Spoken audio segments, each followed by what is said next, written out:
Salam əziz yoldaşlar. Deməli 13 apreldə 9-cu siniflər üçün keçirilmiş buraxılış suallarının ikinci mətni olan Yuxarı Gövhər Ağa məscidinin mətninin izahına baxırıq. Digər hissələr izahı kanalda paylaşılıb. Baxmaq istəyənlər kanala keçid edib baxa bilərlər. Həm qrammatika, həm də təlaş mətninin izahı verilib. Bir də video sizə faydalı olursa kanala abunə olmağı və videonu bəyənməyi unutmayın, zəhmət olmasa. Suala baxırıq. 47-ci sual. Mətndə çərçivə daxilində verilmiş sözü kontekstə görə mənasını müəyyən edin. Çərçivə daxilində verilmiş söz vandalizm sözüdür. Vandalizmdə mədəniyyət abidələrinin və əşyasının məhv edilməsidir. Cavab olur E variantı. 48-ci sualda mətnə əsasən doğru fikirləri müəyyən edin. Yuxarı Gövhər Ağa məscidinin interyeri məhv edilmişdir. Bəli.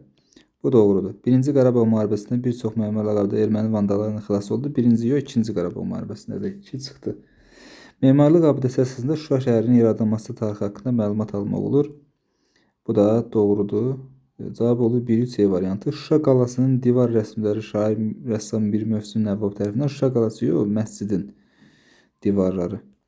4-də çıxırıq. Nömrələnmiş hansı cümlədəki fikrin özündən əvvəl səbəbi verilmişdir? Deməli yoldaşlar, bu 4-cü cümlədə bu deyirik, Yuxarı Gövhər Ağa məscidi də erməni vandalizmdən zərər çəkmişdi. Onun səbəbi nə idi? 1-ci Qarabağ müharibəsi zamanı Şuşa işğalından sonra şəhərdəki əksər abidələrimiz ermənilər tərəfindən dağıdılır. Ona görə də belə deyək də bu da Yuxarı Gövhər Ağa məscidi də erməni vandalizmin qurbanı olur. Cavab olur D variantı.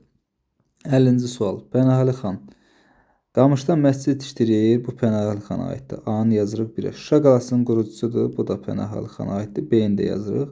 Deməli 1-ə A, B. 1-ə A, B, elə B variantındadır. Yenə də baxaq. Şəhər üçün əhəmiyyətli olan memarlıq abidəsini inşa etdirir. Bu ikisinə də aiddir. C-ni yazırıq. Ortaq xüsusiyyət kimi, yəni 3-ə. 2 mərtəbəli qoşa minarəli bina tikdirir. Bu Gövhər Ağaya aiddir. D-ni yazırıq 2-yə.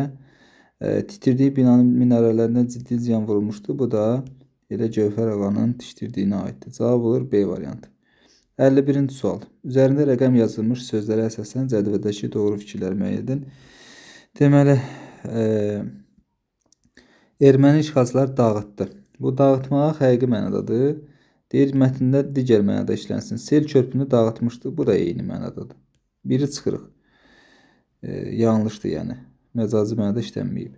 2-yə baxırıq. Gediş. Müharibənin gedişi zamanı prezident. Burada gediş məcazi mənadadır. Məcazi doğru yazıb. Gəlişin istər aşıq, heç istəməz gedişin. Bu da digər mənadadır. Bəli, doğrudur. 2-ni götürürük. 3-ə baxırıq. Əsarətindən. Deməli, abidələrimiz də erməni əsarətindən qurtuldu. Burada əsarət məcazi mənadadır. Qəlbim gözlərin əsarətindədir. Bu da eyni mənada işlənib. Ona görə 3-ü götürmürük. 4-ə baxırıq. İnci.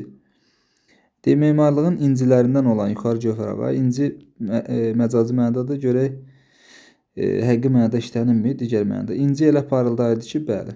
4-ü də götürürük. 2, 4 elə D variantı olacaq. 5-ə baxaq. 5 hansı sözdür? Məscidə bağışladı. Məkkədən gətirilmiş Quran-ı Kərimi məscidə bağışladı. Burada bağışlamaq həqiqi mənadadır. Həkim xəstəyə yeni həyat bağışladı. Bu isə məcazi mənadadır. Deməli 5-i də rahatlıqla götürə bilərik. Növbəti suala baxırıq. Mətnin plan arzucunu müəyyən edin. Məscidin inşası. Elə biri 1 gəlir. Birinci. Düşməndən qurtuluş, işğalın ağır nəticələri, sonuncu məscidin memarı, təntənəli açılış. Ondan sonra 4 gəlməlidir. Sonuncu məscidin memarı. Sonra işğalın ağır nəticələri. Çünki işğal alanı düşəndən sonra ağır nəticələr olur. Ondan sonra düşməndən qurtuluş oldu 2020-də. 2-ni yazdıq. Sonra təntənəli açılış isə 23-də oldu. 5-i də yazırıq. 1, 4, 3, 2, 5 cavab olur B variantı. Nümayəndə ilə mətnin giriş və əsas hissəsi arasında əlaqə yaratmaq mümkündür. Deməli, giriş hissə ilə əsas hissə arasında. Yəni, bu cümləni bu hissəyə artırmaq olsun deyir. Hansı cümləni artıra bilərik o hissəyə? Yuxarı Gövhər Ağa məscidi və ya Şuşa Cümə məscidi Şuşa şəhərinin mərkəzi meydanında yerləşən və şəhər ərazisində tikilmiş ən qədim məsciddir. Qarabağ xanlığının və Şuşa qalasının banisi Pənahəli xan Şuşa ərazisində məscidin olmadığını nəzərə alaraq Şuşa şəhərinin təxminən 1750-ci ildə Qarabağ xan sarayı ilə paralel qamışdan məscid inşa etdirmişdir. Deməli, bu araya uyğun gələn cümləyə görə hansı olar? Həmin dövrdə onun göstərişli Şuşa qalası, qala daxilində xan ailəsi üzvləri üçün qəsr, saraylar və o cümlədən məscid inşa edilmişdir. Bunu əvvələ yox, ondan sonraya artırmaq olar. Bu məscidin memarlıq xüsusiyyəti haqqında heç də məlum deyil. Bunu da artıra bilmərik. Məscid Azərbaycan Respublikası Mədəniyyət Nazirliyi tərəfindən ölkə əhəmiyyətli tarixi mədəniyyət abidəsi kimi qeydə alınmışdır. Bəli, bu C-ni biz rahatlıqla o iki cümlə arasına, abzas arasına əlavə edə bilərik. 54-ə baxırıq. 21-ci ildə Gövhər Ağa məscidi yenidən tikildi. 21-də yenidən tikilməyib, sadəcə təmirinə başlanıb. Yuxarı Gövhər Ağa məscidinin divarları rəsmlərlə bəzədilmişdir. Bəli, 2-ni götürə bilərik. Yanlışdır. Kərbəlayı Səfixan Qarabağı Gövhər Ağanın maddi vəsait əsasında tikilən 3-cü Cümə məscidinin memarıdır. 3-cü yox, 4-cü. Cavab olur 2, 3, yəni B variantı. Bu qədər. Sağ olun.